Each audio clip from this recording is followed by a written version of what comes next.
Assalamualaikum warahmatullahi wabarakatuh. Selamat petang. Korang kat rumah buat apa? Saya kacau lagi korang petang ni. Petang ni saya nak sharing sikit kepada mana-mana sahabat yang nak cuba buat bonsai kelapa. Bagaimana daripada tempat yang kita semai dalam botol, dalam air tu, kita nak masukkan dia ke dalam pasu setelah cukup tempoh matang dia. Okay?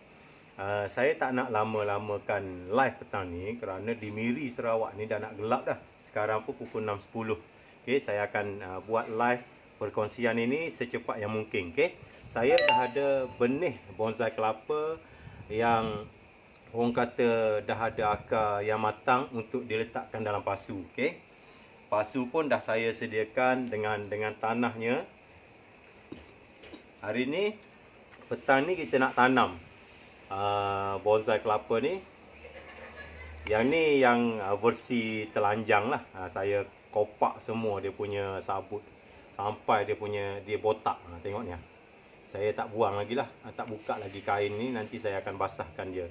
Okey, kalau sahabat tengok bonsai ni, kita bonsai apa? Kelapa ni, anak pokok kelapa ni kita letak dalam air, dia tumbuh tau. Tengok akar dia. Dia tumbuh. Okey.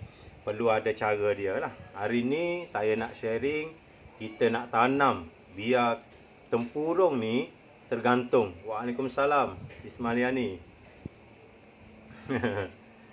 Kita nak tanam kelapa ni dalam pasu. Kita dah isi tanah siap-siap lah. Dia sebenarnya tanah yang cantik, tanah dalam komposisi kita campur tanah hitam, tanah merah, tanah pasir yang sungai tu, pasir pantai pun boleh. Tapi saya kemudian lah, saya pakai tanah hitam je hari ni. Saya tak sempat nak pergi ambil pasir di pantai. Okay, so saya cabut daripada tempat semayan ni. Kita cuba cabut dia.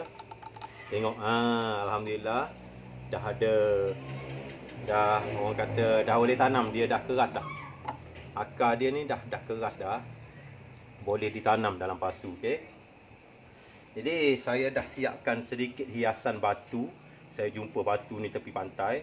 Apa benda entah batu ke pasir jadi keras macam ni, untuk letak bawah lah sebagai tempat dia bertenggek. Baru nampak cantik nanti.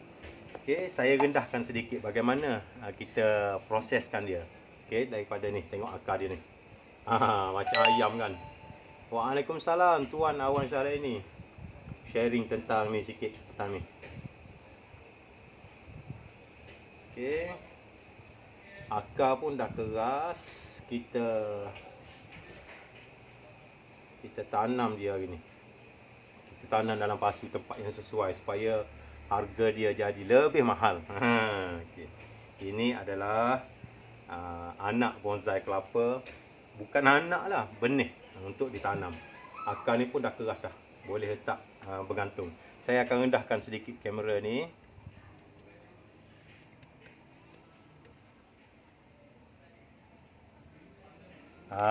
Okay. So kita dah siapkan pasu, kita nak tanam. Awan Syaraini, inilah nama dia bonsai kelapa. Bukan ayam ni. Okay, kita cuba dia. Ada orang call tadi. Kita siapkan dia. Kita siapkan. Alah, orang nak buat live penting ni, ada call pula. Lepas ni lah call. Okay, kita dalamkan sedikit lubang tu separuh supaya akar dapat masuk ke dalam separuh. Tak boleh tinggi sangat, nanti runtuh dia. Okay, kita ambil benda ni, kita sukat dia. Okay, tinggi sangat, kena korek lagi supaya tak tinggi. Kita ambil batu ni, kita masukkan celah-celah ni supaya dia nampak macam bertenggek.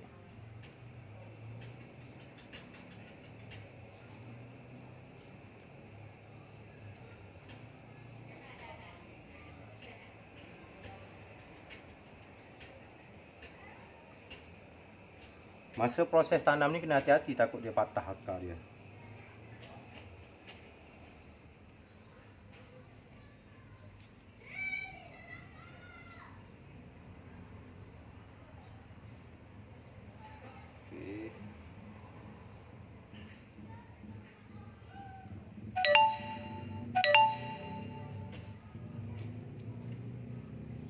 padatkan tanah supaya dia kukuh.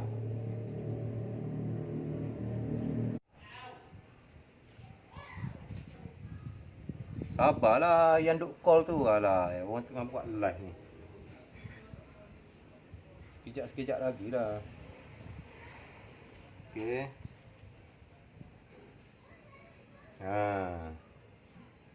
Nanti kita tambah lagi tanah.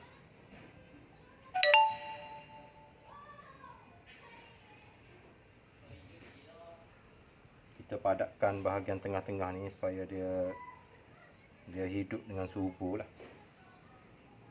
Okey, so dia dah bertenggek. Okey, kalau perasan tengok di sini dia bertenggek. Tengok. Dia bertenggek seolah-olah dia bertenggek atas batu lah.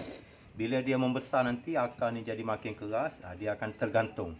Nanti kita buka semualah kain ni bila dia dah tumbuh hidup dengan baik, kita letak cat ke seletkan tempurung ni supaya dia tahan lama.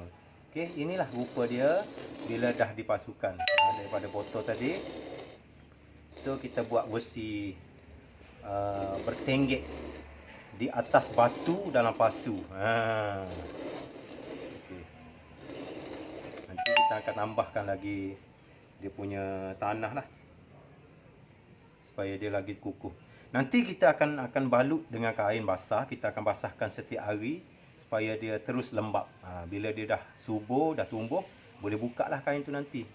Dan dia akan nampak akar ni tergantung. Maksudnya tempurung ni tergantung atas akar dia sendiri dalam pasu. InsyaAllah. Okay. Saya rasa setakat ni dulu perkongsian saya petang ni. Kita nak sambung proses ni lagi. Okay. Ada kawan pun 2-3 kali call tu ada benda penting kot. Okay. Jumpa lagi sahabat. Assalamualaikum. Kalau rasa video saya ni walaupun pendek bermanfaat bagi yang nak mencuba bagaimana proses buat bonsai kelapa, bolehlah risik-risik di Facebook saya, okey, di YouTube saya pun boleh juga. YouTube saya Syahrul Zulkifli, ada saya buat perkongsian di sana, okey. Assalamualaikum warahmatullahi wabarakatuh. Selamat petang.